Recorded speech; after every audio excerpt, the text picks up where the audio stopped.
সুপ্রিয় শিক্ষার্থীরা, আসসালামু আলাইকুম। জিকুস টিউটোরিয়ালের পক্ষ থেকে আজকের আলোচনা হচ্ছে 3.1 অর্থাৎ আমরা যে বীজগণিত অঙ্ক করছি, যে সপ্তম শ্রেণী এবং অষ্টম শ্রেণীতে যে বর্গযুক্ত সূত্র দেখছি, মান নির্ণয়ের সূত্র দেখছি, অনুসিদ্ধান্তের সূত্র দেখছি, এবির সূত্র দেখছি। তো আজকে আমাদের আলোচনাটা হচ্ছে যে এটা হচ্ছে তিন চলক অর্থাৎ তিনটা পদ। আগের দুইটাতে ছিল, আগের সূত্রতে ছিল দুইটা পদ, ছিল এ আর বি, আর এখন হচ্ছে এ প্লাস বি প্লাস সি অর্থাৎ তিনটা পদ, তিন চলক বিশিষ্ট পদের আমরা আজকে সূত্র জানবো।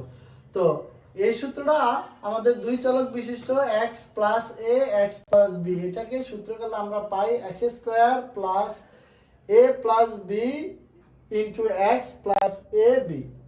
আর তিন পদ বিশিষ্ট সূত্র হচ্ছে আমাদের a plus b plus c whole square, আর একটা আছে a minus b minus c whole square. দেখো, তো a plus b plus c whole স্কোয়ারের সূত্রটা হচ্ছে a square plus b square plus c square plus 2ab plus 2bc plus 2c।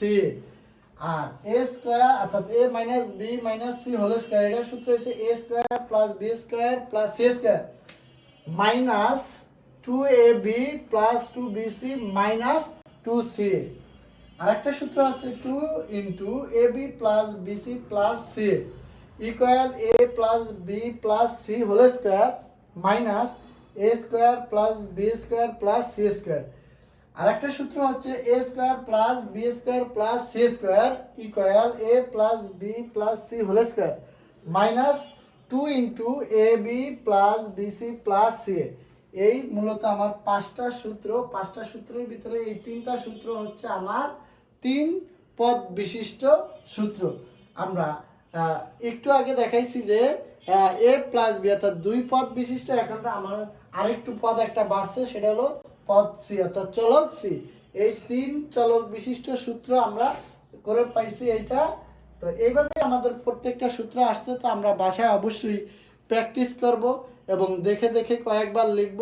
লেখার পরে আমরা যখন ম্যাথগুলা এই সূত্রের মাধ্যমে অর্থাৎ করতে যাব, অর্থাৎ প্রয়োগ করতে যাব, তখনই আমরা এই সূত্রগুলো আরও বেশি মনে থাকবে। তো এখন মনে রাখার একটা কৌশল, যদি আমরা বেশি মুখস্থ রাখি, তাহলে যদি ম্যাথ প্র্যাকটিস না করে, তাহলে কিন্তু আমার এই সূত্রগুলা শুধু মুখস্থ করে কাজে আসবে না। তো আমাদের সূত্রগুলা মুখস্থ করার পরে, প্র্যাকটিস করার পরে অবশ্যই যদি আমরা ম্যাথ প্রয়োগ করি, যে সূত্রের মাধ্যমে ম্যাথগুলো যখন প্রয়োগ করব, ব্যবহার করব, অবশ্যই তখন আমাদের মাথায় সূত্রগুলো বেশি থাকবে। তো আমার সবচেয়ে বড় একটা কথা হলো, তোমরা সবাই বেশি বাসায় প্র্যাকটিস করবে, সূত্রগুলো খাতায় লিখবে, এবং আমরা যে পরবর্তীতে অর্থাৎ পরবর্তী ক্লাসে ম্যাথগুলো দেব, তখন ওই ম্যাথগুলো যদি তোমরা বেশি বেশি প্র্যাকটিস করো, তখন তোমাদের সূত্রগুলো বেশি মনে থাকবে। তো আমি আশা করি যে আমরা যে দুইটা সূত্রের ক্লাস দিচ্ছি, এই দুইটা ক্লাস যদি তোমরা অবশ্যই বাসায় করো, তো অবশ্যই তোমরা ম্যাথগুলা বেশি পারবে।